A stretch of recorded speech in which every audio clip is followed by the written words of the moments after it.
Today we're going to talk about the boy, or the new character that has been quite mysterious, that I'm sure I spoiled a whole part of this with the title, but you guys probably already knew that. But regardless, I want to talk about this boy character because this character had been introduced to us a while back now, all the way back in Firebase Z, and we assumed it was Eddie for the longest time, but as we know now, that is just not the case because of reasons we will get to throughout this video. But overall, he's a character that's been sitting in the background that we haven't got any proper answers for up until Forsaken.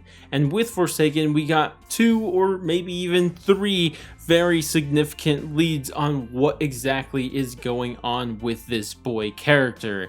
And that's what I want to discuss throughout this video.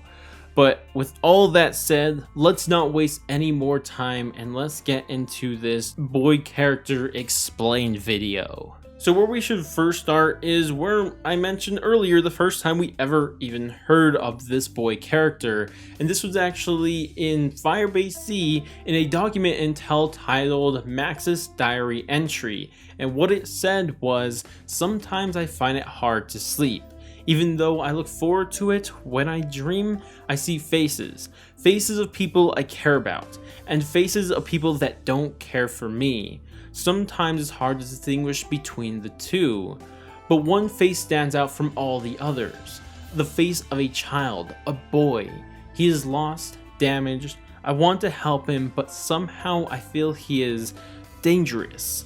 Dreams are unreliable witnesses, as too am I. Sometimes I find it hard to sleep." And this first introduction was incredible at the time, but it was also very vague because we just hear of a boy, but this boy's lost, he's damaged, but she wants to help him, but somehow she feels he's dangerous. And these were very, very interesting sentiments to say about a boy character. So only thing we could do with this is just wait for further information, and further information is what we got.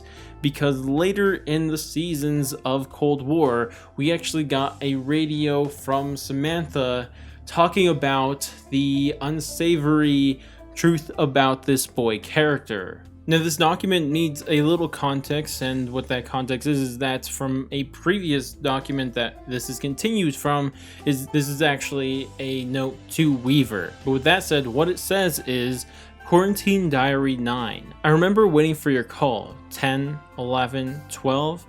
The phone never rang. Instead, I saw the news of an explosion on TV. I couldn't sleep. 3 a.m., I heard knocking on my apartment door. You gave the keyword, I let you in. We never met face to face before. It was a shock to finally meet you. You were in a bad way. I did my best to dress your wounds, but it was the first and only time I ever saw you cry. You mumbled something of not knowing, about how sorry you were. You torched the place to cover your tracks after the hit. You said the boy was supposed to be staying with his mother, but he wasn't. He was there, in the house, while it burnt to the ground." So yes, unfortunately, it seems like this boy character had passed away in a fire, because what we know from this is that somehow, some way, there was an operation going on with Samantha, Weaver, and the boy character. And somewhere along the way, there was a huge and catastrophic mix-up, and unfortunately, Weaver burnt down the house that the boy was in while he was still there, thus seemingly killing him in the fire, which of course was intentional but tragic nonetheless. And this was kind of where we were with the boy character for the longest time. It seemed like he was a character that just kind of unfortunately passed away a while back. But then we got some potential connection to who this boy character really is. And when we got this was in the ending to Forsaken. And I'm sure you guys all know what I'm going to talk about now. Yes, we are talking about Eddie, the director's desk. Because on this desk, we see 2 pictures, but the one we want to focus on is the picture of where we see Eddie kissing his wife and on his shoulders is a small boy. And this took everyone's head to the exact same place. Is this the boy that they were talking about the whole time? Had the boy that ended up being killed in the fire accidentally been Eddie's son this entire time? And honestly, it could be. I mean, I will admit that there's not too much evidence, but I mean, we hear of a boy character throughout the entire story, and then we get introduced to one single boy character. I mean, we don't have that many options. But more than that, I think there's a little bit more evidence just besides we hear boy here, we see boy here, because of who we also see in the picture. And of course, this is what seems to be Eddie's wife. And how she is relevant is in this brand new Forsaken radio. You stand down. We can't risk any mistakes. We both know how badly things can go south if we act impulsively. You're talking about the boy, aren't you?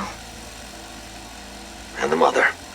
So yes, it was revealed to us that it wasn't only a boy who died in the fire, but also the mother.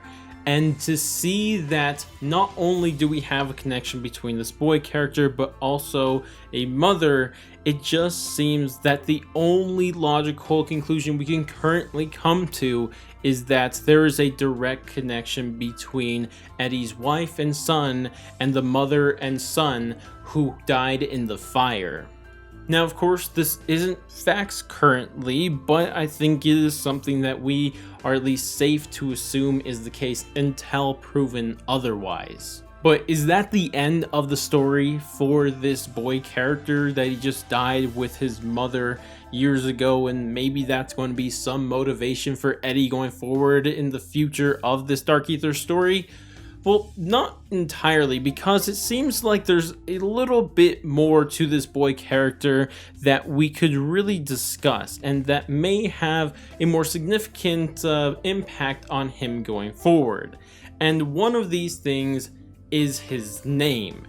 And what I want to do for you guys is play you guys another Maxis radio that will give you his true name of this character we've up until this point just called the boy.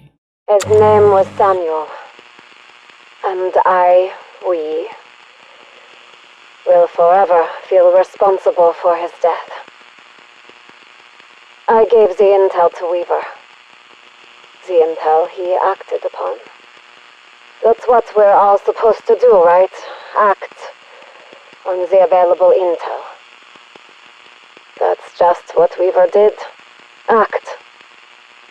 Unfortunately, his actions resulted in collateral damage that neither of us will ever be able to forgive ourselves for. I'm sorry. I know he is too. But I still have a terrible feeling that the events of that day may yet come back to haunt us. I just need you to know. I am sorry. So yeah, this character that we've just been calling the boy this entire time actually has a name, and his name is Samuel. And I know a lot of people who have been familiar with the zombie story probably had their mind jump to a couple different possibilities for why exactly Richtofen or Eddie would choose to call his son Samuel. Now, of course, we have to acknowledge a possibility that they just chose Samuel because small little Easter egg to connect him to other characters, but it doesn't mean anything significant. But that's not what we do here in the zombie story, and we try to connect it to something else. And the first idea that people have thought up of is that he named his son Samuel because it's similar to Samantha. And you can also shorten Samuel into Sam like so many do with Samantha, just call her Sam instead. Which why he would do this would potentially be because he and Samantha seemingly got separated a long time ago, and if they were separated for so long and all he knew of Samantha for the longest time was just a distant memory, but still a very valuable memory to him, maybe he would then to try to remember her by naming his son something similar. And this is something that I could easily see to be very possible. But then there's the second possibility for why exactly Eddie would choose to name his son Samuel. And of course, I'm sure everybody who played Black Ops 2 or even Black Ops 4 would immediately have their heads jump to none other than Samuel Stollinger. And this is an incredibly interesting idea, and honestly, it wouldn't be that far-fetched, because we do know there is a connection between Samuel Stollinger and Richtofen'S, because we've seen both Ultimus and Primus Richthofen directly talk in the head of Samuel Stollinger. But it wasn't always a one-way street, because we also saw in Blood of the Dead that Samuel Stollinger, under specific circumstances with the whole lighthouse, he was able to speak into the head of Primus Richthofen. And to me, I think it is entirely possible that we could see another situation like this, because when was the last time we saw Samuel Stollinger?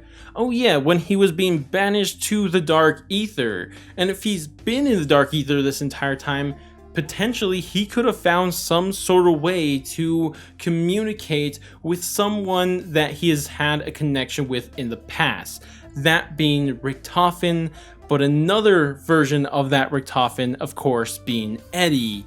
And if this is the case, it means so much. And honestly, I'd love to get into it this video. It's just a lot of speculation if this is the case. If Samuel Stollinger has been talking to Eddie this entire time, it could mean literally so much. And honestly, it may finally explain that radio that we got from Samuel Stollinger in Classified, where we hear Samuel Stollinger talking about how he's trying to talk to one Richtofen, but for some reason he says, wait, are you the other Richtofen, or are you the other Richtofen? And also talking about the place that he is currently in is dark, and that the roaches are crawling with roaches, and potentially could have been talking about the Dark Aether and trying to talk to the correct Eddie, being of course the one inside the new Dark Aether story. But again, I can't go any further on this because I'd spend way too much time. And that does it, right? We figure out everything we can about the boy. We learned about his existence. We also learned that he's potentially Eddie's son. And we also learned his name. And finally, and unfortunately, he died in a fire in a serious mishap with Samantha and Weaver. Or did he? And this is exactly what I want to end this video off of with this idea, because I think that there is serious evidence to say that the boy character, or Samuel, is still alive. And my first two pieces of evidence for this we have actually already seen in this video, but I want to come back to specific parts of them to signify why they are so important. And the first one is from the first ever mention of the boy in Maxis' diary entry from Firebase Z. And the part that I think is significant is where Maxis says, "The face of a child, a boy. He's lost, damage. I want to help him, but somehow I feel he is dangerous." And if that isn't ominous, I don't know what else is. But it's not only that, it's also a radio from Maxis that we got in Forsaken. And it's the radio I played earlier, so it's the one where Maxis is talking about the boy, revealing his name and talking about the fire. But one of the last lines she says in that radio is this: "But I still have a terrible feeling that the events of that day may come back to haunt us." And if these two lines from these two different pieces of intel isn't foreshadowing, I don't know what is. But even if this is the case, there's some serious foreshadowing happening here. This really doesn't prove that he is alive. But I have a separate piece of intel for this, and this is one we've had for a while. And I'll put it on screen, and just the document itself, and not even what it says, we could see that it has some very interesting things going on with it. And the first thing we should take note of about this document is that the sides are damaged, but they're not just damaged in any normal way, they are burnt. And what have we been hearing about this entire time? That the boy died in a fire. But more than that, if we look at the actual name of this document in game, it's literally called the Child's Note.